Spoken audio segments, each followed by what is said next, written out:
اعوذ باللہ من الشیطان الرجیم بسم اللہ الرحمن الرحیم الحمد للہ فاطر السماوات والارض جاعل الملائکۃ رسلا اولی اجنحۃ مثنی وثلاث ورباع یزید فی الخلق ما یشاء ان اللہ علی کل شیء قدیر ما یفتح اللہ للناس من رحمت فلا ممسک لها وما یمسک فلا مرسل له من بعده وهو العزیز الحکیم یا ایہا الناس اذکروا نعمت اللہ علیکم هل من خالق غیر اللہ یرزقکم من السماء والارض لا الہ الا هو فأنا تؤفکون وَإِن يُكَذِّبُوكَ فَقَدْ كُذِّبَتْ رُسُلٌ مِّن قَبْلِكَ وَإِلَى اللَّهِ تُرْجَعُ الْأُمُورُ يَا أَيُّهَا النَّاسُ إِنَّ وَعْدَ اللَّهِ حَقٌّ فَلَا تَغُرَّنَّكُمُ الْحَيَاةُ الدُّنْيَا وَلَا يَغُرَّنَّكُم بِاللَّهِ الْغَرُورُ إِنَّ الشَّيْطَانَ لَكُمْ عَدُوٌّ فَاتَّخِذُوهُ عَدُوًّا إِنَّمَا يَدْعُو حِزْبَهُ لِيَكُونُوا مِنْ أَصْحَابِ السَّعِيرِ الَّذِينَ كَفَرُوا لَهُمْ عَذَابٌ شَدِيدٌ والذین آمنوا وعملوا الصالحات لهم مغفرۃ واجر کبیر افما زین له سوء عمله فرآہ حسنا فإن اللہ یضل من یشاء ویہدی من یشاء فلا تذهب نفسك علیہم حسرات ان اللہ علیم بما یصنعون۔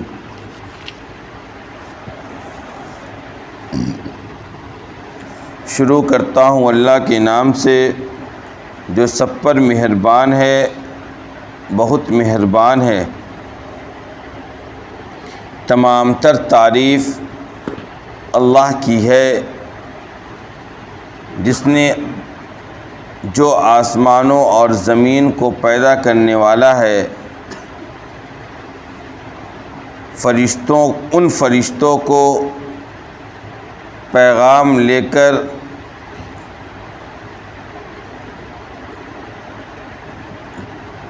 ان فرشتوں کو پیغامبر بنا کر مقرر فرمانے والا ہے، جو دو دو تین تین چار چار پروں والے ہیں۔ وہ تخلیق میں جتنا چاہتا ہے زیادتی کرتا ہے۔ بے شک اللہ ہر چیز کی قدرت رکھتا ہے۔ اللہ جس رحمت کو لوگوں کے لیے کھول دے اسے کوئی روک نہیں سکتا، اور جس رحمت کو وہ روک لے اس کے بعد اس کو کوئی چھوڑنے والا نہیں ہے، اور وہی اقتدار کا مالک، حکمت کا مالک ہے۔ اے لوگو، یاد کرو اللہ کی ان نعمتوں کو جو اس نے تم پر نازل کی ہیں۔ کیا اللہ کے سوا کوئی اور خالق ہے جو تمہیں آسمان اور زمین میں رزق دیتا ہے؟ اللہ کے سوا کوئی معبود نہیں، پھر تم کدھر اوندھے منہ چلے جا رہے ہو؟ اور اے پیغمبر، اگر ان لوگوں نے آپ کو جھٹلایا ہے، اے پیغمبر اگر یہ لوگ آپ کو جھٹلا رہے ہیں تو آپ سے پہلے بھی رسولوں کو جھٹلایا گیا ہے، اور تمام تر معاملات اللہ ہی کی طرف لوٹنے والے ہیں، اور تمام تر معاملات کو اللہ ہی کی طرف لوٹایا جائے گا۔ اے لوگو، یقین جانو کہ اللہ کا وعدہ سچا ہے، لہذا ہرگز تمہیں دنیاوی زندگی دھوکے میں نہ ڈالے، اور نہ وہ شیطان اللہ کے معاملے میں تمہیں دھوکے میں ڈالے جو سب سے بڑا دھوکے باز ہے۔ یقین جانو کہ شیطان تمہارا دشمن ہے، لہذا تم اسے دشمن ہی سمجھو۔ وہ اپنے ماننے والوں کو اس لیے دعوت دیتا ہے تاکہ وہ لوگ جہنم کے باسی بن جائیں۔ جو لوگ کفر کیے ہیں ان کے لیے سخت عذاب ہے، اور جو لوگ ایمان لائے اور عمل صالح کیا ان کے لیے مغفرت اور بڑا اجر ہے۔ کیا بھلا وہ شخص جس کے لیے اس کے برے اعمال کو اس کی نظر میں اچھا بنا دیا گیا ہو، پھر وہ اس برے عمل کو اچھا سمجھتا ہے؟ کیا اس شخص کے برابر ہو سکتا ہے؟ جو ایسا نہ ہو۔ یقیناً اللہ جس کو چاہتا ہے گمراہ کرتا ہے اور جس کو چاہتا ہے ہدایت دیتا ہے۔ لہذا اے پیغمبر ان کافروں پر افسوس کرتے ہوئے ایسا نہ ہو کہ آپ مر جائیں۔ یقین جانیے کہ جو لوگ یہ کرتے ہیں اللہ اسے اچھی طرح جاننے والا ہے۔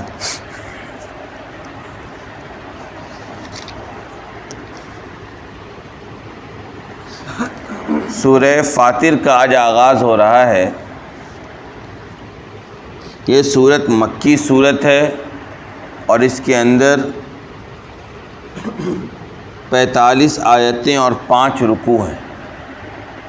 سورہ فاطر ایک مکی سورت ہے، یعنی اس سورت کا نزول ہجرت مدینہ سے پہلے ہوا ہے۔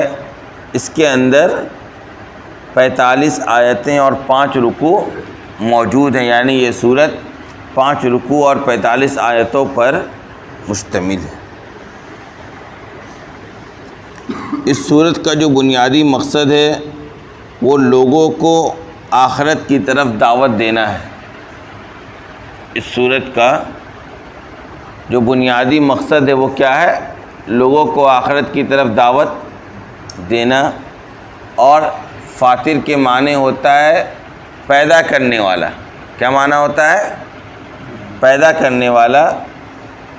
لہذا یہ نام اس سورت کی پہلی آیت سے لی گئی ہے۔ الحمدللہ فاطر السماوات والارض، یہاں جو لفظ فاطر آیا ہے اسی کی مناسبت سے اس سورت کا نام فاطر رکھ دیا گیا ہے۔ اور اس سورت کا نام سورۃ الملائکہ بھی ہے۔ کیا ہے؟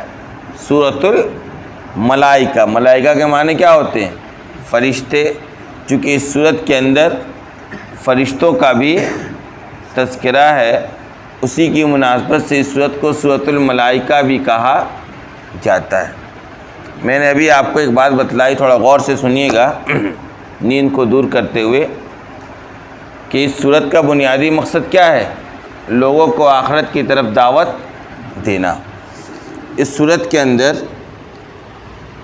توحید، رسالت اور آخرت کو اس طور پر ثابت کیا گیا ہے کہ دیکھو دنیا کے اندر آسمان اور زمین اور جتنی بھی مخلوقات تمہیں دکھ رہی ہیں، جب تم اس کے اندر غور کرو گے، جب تم اس کے اندر انصاف کے ساتھ غور کرو گے تو تم اس نتیجے پر پہنچو گے کہ جو ذات ان تمام چیزوں کو پیدا کرنے والا ہے وہ اب اپنے کسی بھی کام کے کرنے میں کسی دوسرے کا محتاج اور مددگار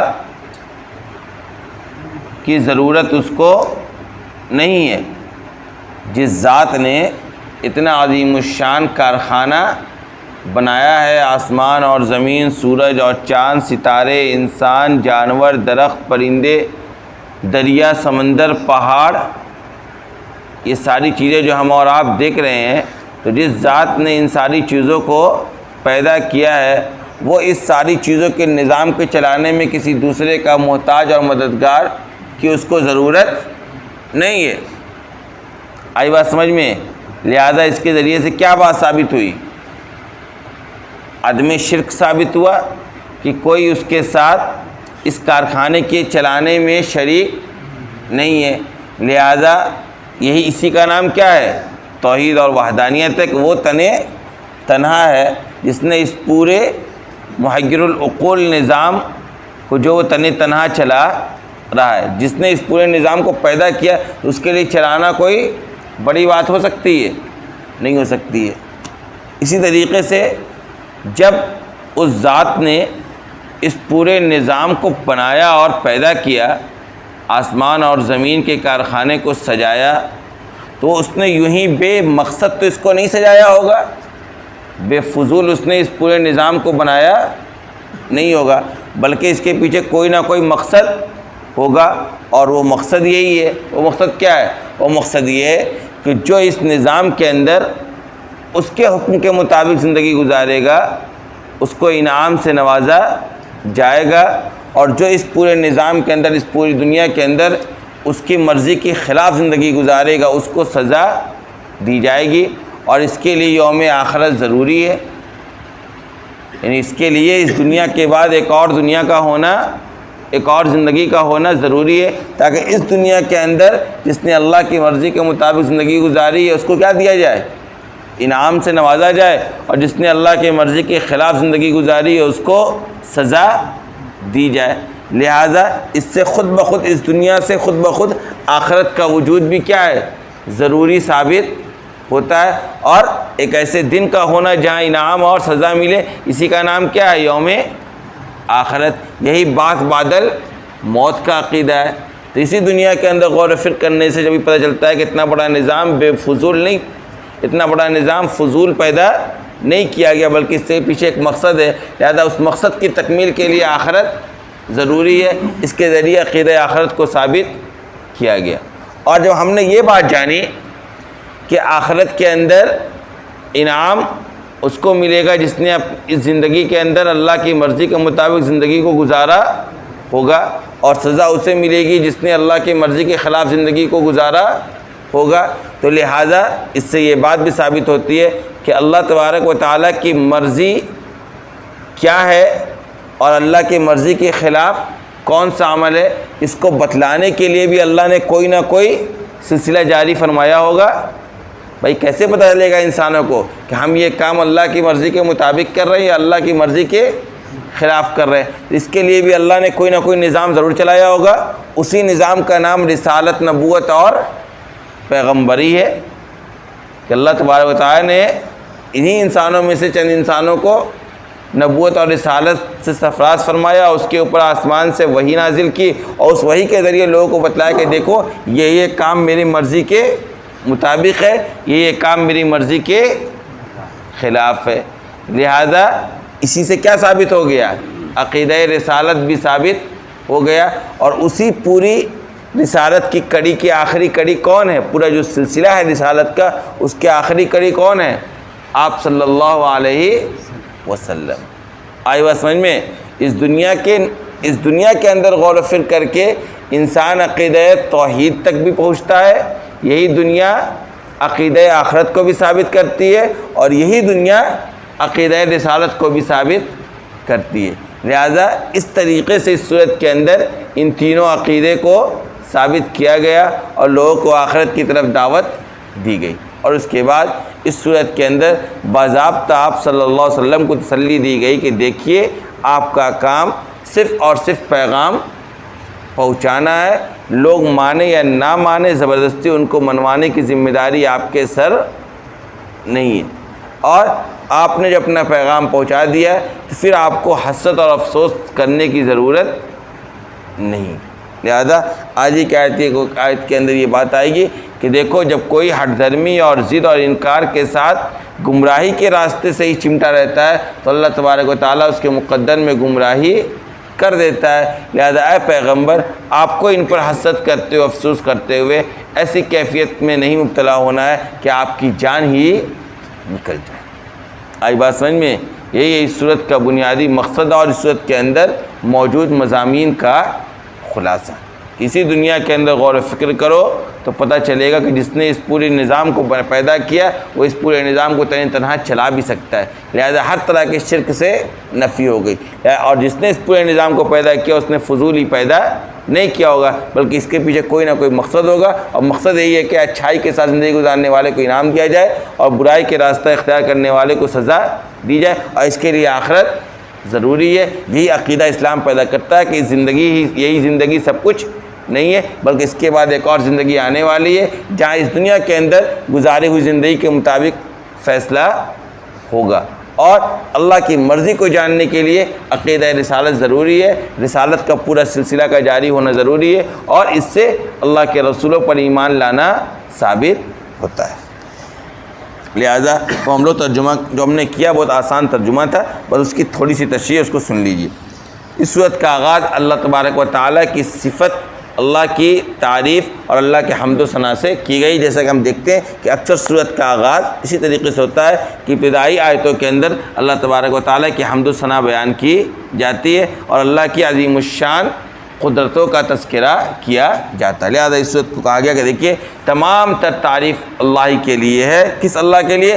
جو آسمان اور زمین کو پیدا کرنے والے۔ جب آسمان زمین کو پیدا کرنے والی ذات اللہ ہے تو تمام تر تعریف بھی کس کے لیے ہوگی؟ اللہ ہی کے لیے ہوگی۔ اور جو فرشتوں کو اس کام کے لیے مقرر فرمانے والا ہے کہ وہ اس کا پیغام لے کر دنیا کے اندر موجود پیغمبروں اور رسولوں تک پہنچا دے، اور ان فرشتوں کی صفت بیان کی گئی کہ وہ 2 3 اور 4 پروں والے ہیں۔ یعنی اللہ تبارک و تعالیٰ نے فرشتوں کو جو بازو عطا کیا ہے وہ پر والا عطا کیا ہے، اور ظاہر سی بات ہے ان کو پر اس لیے عطا کیا گیا ہے کہ آسمان سے زمین تک کی ایک لمبی مسافت ان کو بار بار طے کرنی ہوتی ہے۔ لہذا اگر ان کے چال کے اندر سرعت نہ ہو، تیزی نہ ہو، تو پھر یہ کام مشکل ہوگا، اور سرعت اور تیزی کے لیے بازو کا ہونا بلکہ پر کا ہونا ضروری ہے۔ اور اس آیت کے اندر یہ بات کہی گئی کہ فرشتوں کے 2 3 پر ہیں، یعنی بعض فرشتوں کے 2 ہی پر ہیں، بعض فرشتوں کے 3 پر ہیں، بعض فرشتوں کے 4 پر ہیں، بلکہ روایت میں آتا ہے کہ حضرت جبرائیل امین علیہ السلام کے 600 پر ہیں۔ کتنے پر ہیں؟ 600 پر۔ اور اسی کی مناسبت سے اس سورت کا نام کیا رکھا گیا ہے؟ سورہ ملائکہ بھی رکھا گیا ہے۔ یزید فی الخلق ما یشاء، واللہ تخلیق میں جتنا چاہتا ہے بڑھا دیتا ہے۔ کیا مطلب یہ کہ جیسے وہ کسی کو 2 پر دیتا ہے ویسے کسی کو 2 سے زائد بھی پر دیتا ہے۔ اللہ جس فرشتے کے لیے جتنا چاہتا ہے پر کو پیدا کر دیتا ہے اور اس کی تعداد میں اضافہ فرما دیتا ہے۔ ان اللہ علی کل شیء قدیر، کیوں؟ کیونکہ حقیقت یہ ہے کہ اللہ تبارک و تعالیٰ ہر چیز کی قدرت رکھتا ہے۔ جب ہر چیز کی قدرت رکھتا ہے تو جس کو چاہے 600 پر عطا کر دے، جس کو چاہے 600 پر عطا کر دے۔ اس کے بعد کی جو آیت ہے، اس آیت کو آیت فتح بھی کہا جاتا ہے، اور بہت مضبوط آیت ہے۔ ایک ایسی آیت ہے جس کے ذریعے سے ایمان مضبوط ہوتا ہے، ایک ایسی آیت ہے جس کے ذریعے سے انسانوں کو توکل اور صبر سکھلایا گیا ہے۔ کہا گیا کیا؟ ما یفتح اللہ للناس من رحمت فلا ممسک لہا۔ اچھی طرح جان لو کہ اللہ تبارک و تعالیٰ جب انسانوں کے لیے کسی رحمت کے دروازے کے کھولنے کا فیصلہ کرتا ہے نا، پھر اس کو کوئی نہیں روک سکتا۔ اللہ اگر فیصلہ کر دے کہ فلاں بندے کو یہ انعامات حاصل ہوں گی، یا فلاں بندے تک یہ رزق پہنچے گا، یا فلاں بندے کے اوپر یہ رحمت نازل ہوگی، تو دنیا کی پھر کوئی طاقت نہیں ہے جو اس بندے کو اس رحمت سے محروم کر دے۔ وما یمسک فلا مرسل لہ من بعدہ۔ اور اگر اللہ کسی بندے کو اپنی رحمت سے محروم کرنے کا فیصلہ کر دے، کسی کے اوپر رزق کی تنگی کا فیصلہ کر دے، کسی کو اپنے انعامات سے دور رکھنے کا فیصلہ کر دے، تو پھر اس فیصلے کے بعد کوئی اس کو اللہ سے چھڑا نہیں سکتا۔ یعنی پھر کسی کو دنیا کوئی طاقت نہیں ہے وہ کسی انسان کو کوئی نفع پہنچا دے۔ یعنی اللہ جب کسی انسان کے ساتھ، لوگوں کے ساتھ نفع کا ارادہ کر لے، فائدہ پہنچانے کا ارادہ کر لے، تو دنیا کی کوئی طاقت اس فائدہ پہنچنے کو روک نہیں سکتی ہے۔ اور جب اللہ کسی کو نقصان پہنچانے کا ارادہ کر لے، جب اللہ کسی کے لیے اپنی رحمت کے دروازے کو بند کرنے کا فیصلہ کر دے، تو پھر دنیا کی کوئی طاقت نہیں ہے کہ وہ اس کے لیے وہ دروازہ کھلوا سکے۔ یہ ایک بنیادی عقیدہ، یہ کیا آیت فتح ہے۔ روایت میں آتا ہے کہ یہ اور اس جیسی 5-6 آیتیں ایسی ہیں جس کو پڑھ لینے سے انسان کا غم بھی دور ہوتا ہے۔ انسان تکلیف میں ہو، حادثات سے گزرے، تو اس طرح کی آیتوں کو اپنے ذہنوں کے اندر مستحضر کرے، اس سے ایمان کیا ہوتا ہے؟ مضبوط ہوتا ہے کہ اللہ کے علاوہ کسی اور کو یہ طاقت ہی نہیں ہے وہ ہمیں ذرہ برابر بھی کوئی فائدہ یا نقصان پہنچا سکے۔ یہ آیت اس تمام تر ان عقائد کی تردید اور نفی کرتا ہے جو عقائد دنیا نے آج گڑھ رکھا ہے کہ فلاں جگہ سے فلاں چیز حاصل ہو جائے گا، یا فلاں کے کر دینے سے فلاں کام ہمارا ہو جائے گا، یا فلاں کے دعا سے مجھے اولاد مل جائے گی، یا فلاں کے مزار پر پہنچ کر چادر چڑھانے سے مجھے فلاں چیز حاصل ہو جائے گی، یا فلاں کو یہ طاقت ہے، یا فلاں مجھے نقصان پہنچا دے گا، نہیں، ساری کی ساری طاقت اور سارا کا سارا اختیار کس کو حاصل ہے؟ اللہ تبارک و تعالیٰ کی ذات کو حاصل ہے۔ یہی عزم، یہی صبر اور یہی توکل اپنے ایمان کے اندر پیدا کرنے کا نام کیا ہے؟ اسلام۔ آئی بات سمجھ میں؟ کہا سن لو، وہ العزیز الحکیم، وہ اللہ صاحب اقتدار بھی ہے اور حکمت کا مالک بھی ہے۔ اے لوگو، اس کے بعد کیا کہا؟ اے لوگو، اللہ کی ان نعمتوں کو یاد کرو جو اللہ نے تمہارے اوپر نازل کر رکھی ہے۔ اللہ کی کتنی نعمتیں ہیں جو ہمارے اور آپ کے اوپر دن بدن نازل ہوتی ہے۔ ہم صبح کر رہے ہیں، صحت یابی کے ساتھ دعا صبح کر رہے ہیں۔ کتنے ہی لوگ ہیں جو ہاسپٹلوں میں لائن لگائے ہوئے ہیں، جو جن کی صبح بیڈوں پر ہو رہی ہے۔ کتنے لوگ ہیں جو صبح اٹھے ہیں لیکن ان کے دسترخوان پر ناشتہ چنے گا یا نہیں چنے گا ان کو یہ معلوم نہیں ہے۔ کتنے لوگ ہیں جو اپنے جان کا خوف لے کر صبح کر رہے ہیں، لیکن اس کے باوجود کتنی دنیا کے لوگ ہیں جن کے اوپر ساری نعمتیں نازل ہو رہی ہیں۔ صبح ہوئی، بہترین ہوا ہمیں مل رہی ہے، روشنی حاصل ہوئی، تاریکی کے بعد سورج کی روشنی حاصل ہوگی، دن کے اندر معاش کے ذرائع ملیں گے۔ یہ سب کا سب کیا ہے؟ اللہ کی نعمتیں۔ انسان کا جو جسم ہے اسی کے اندر اللہ کی اتنی ساری نعمتیں حاصل ہے کہ انسان اس کا حق ادا نہیں کر سکتا۔ کہا ہے لوگوں، اللہ کی ان نعمتوں کو یاد کرو کہ اللہ نے تمہارے اوپر نازل کی۔ لہذا حل من خالق غیر اللہ یرزقکم من السماء والارض، کیا اللہ کے سوا کوئی ایسا خالق ہے تمہارے پاس جو تمہیں آسمان اور زمین سے رزق دیتا ہے؟ آسمان اور زمین میں کوئی اور ہے اللہ کے علاوہ جو ہمیں رزق پہنچاتا ہے؟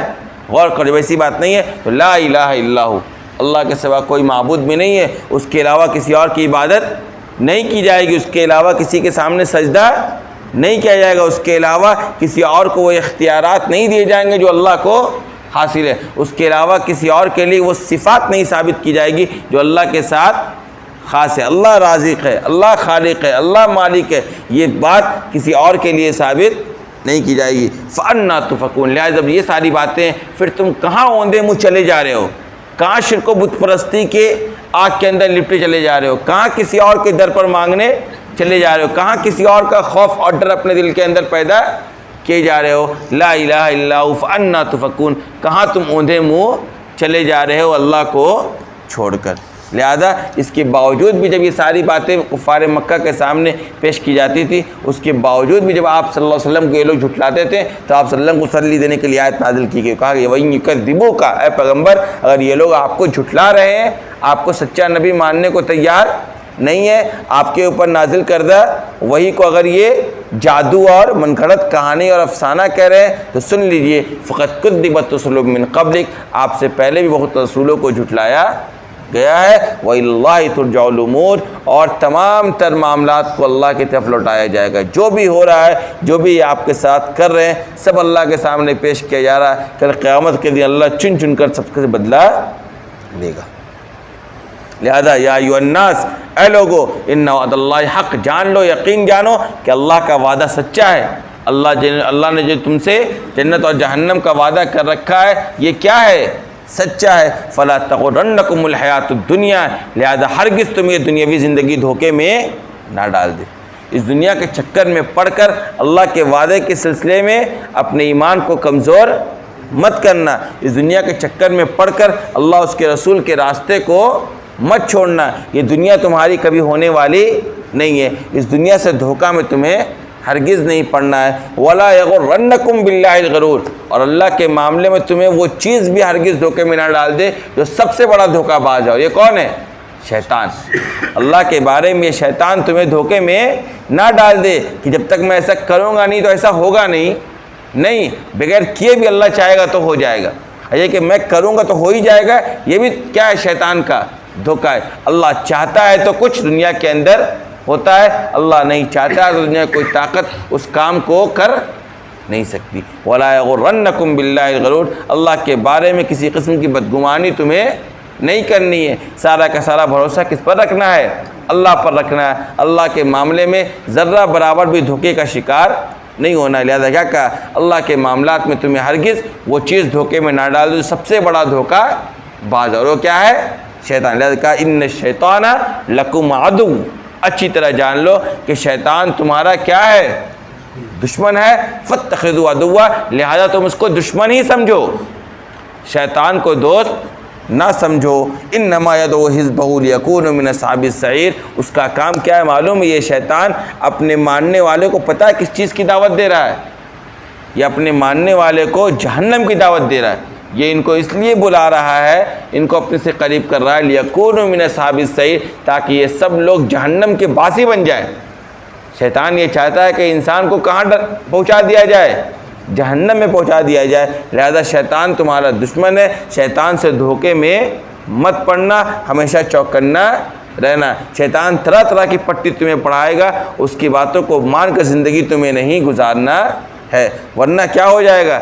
جہنم کے تم بھی مستحق بن جاؤ گے۔ لہذا سن لو، الذین کفروا لہم عذاب شدید، جو لوگ کفر کیے ہیں، جنہوں نے اللہ اس کے رسول کا انکار کیا ہے، ان کے لیے سخت ترین عذاب اللہ نے تیار کر رکھا ہے۔ والذین آمنوا وعملوا الصالحات لہم مغفرۃ واجر کبیر، اس کے بالمقابل جو لوگ ایمان لائے اور نیک عمل کیے ان کے لیے مغفرت ہے اور اللہ کے یہاں بڑا اجر موجود ہے۔ افمن زین لہ سوء عملہ فرآہ حسنا، کیا بھلا تم بھی خود بتاؤ، ایک وہ شخص جس کے سامنے اس کے برے عمل کو اچھا بنا کر پیش کر دیا گیا ہے، یعنی شیطان نے پٹی پڑھا دی ہے کہ تم جو غلط کام کرے وہ غلط نہیں ہے، یہی صحیح ہے۔